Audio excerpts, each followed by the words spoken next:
Dans les brebis gestantes, on peut aussi trier les brebis qui vont avoir un agneau, 2 agneaux ou 3 agneaux. Donc voilà. Donc ça, tout d'abord, dans un premier but, c'est de remettre les brebis qui ne sont pas gestantes en lutte, et ensuite de trier les animaux qui ont des agneaux pour mieux les alimenter. Et donc l'alimentation des brebis gestantes va être faite en fonction du nombre d'agneaux qu'elles portent. Donc ensuite, si c'est pendant l'hiver, on va plutôt rentrer les brebis doubles en premier et les brebis simples en deuxième, pour les alimenter plus tôt.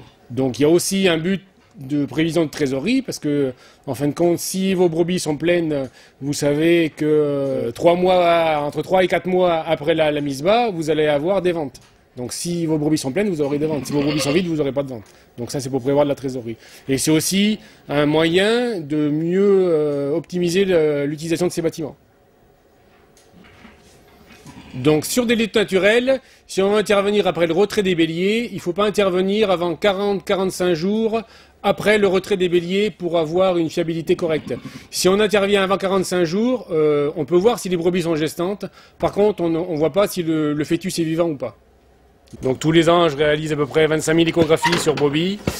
Donc au niveau fiabilité, sur pleine vide, il y a à peu près 100% de fiabilité.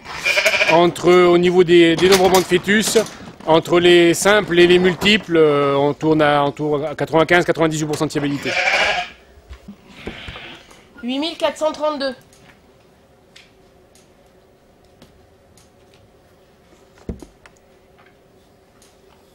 Trois agneaux. Donc pour avoir une bonne précision dans l'échographie, il faut absolument que les brebis, il faut qu'elles soient rentrées la veille au soir. Donc elles peuvent boire, mais ce qu'il faut absolument éviter, c'est qu'elles mangent. En fin de compte, c'est tout simplement pour diminuer le volume ruminal, pour que ça fasse un abdomen plus souple et moins gonflé, pour avoir une meilleure intervention.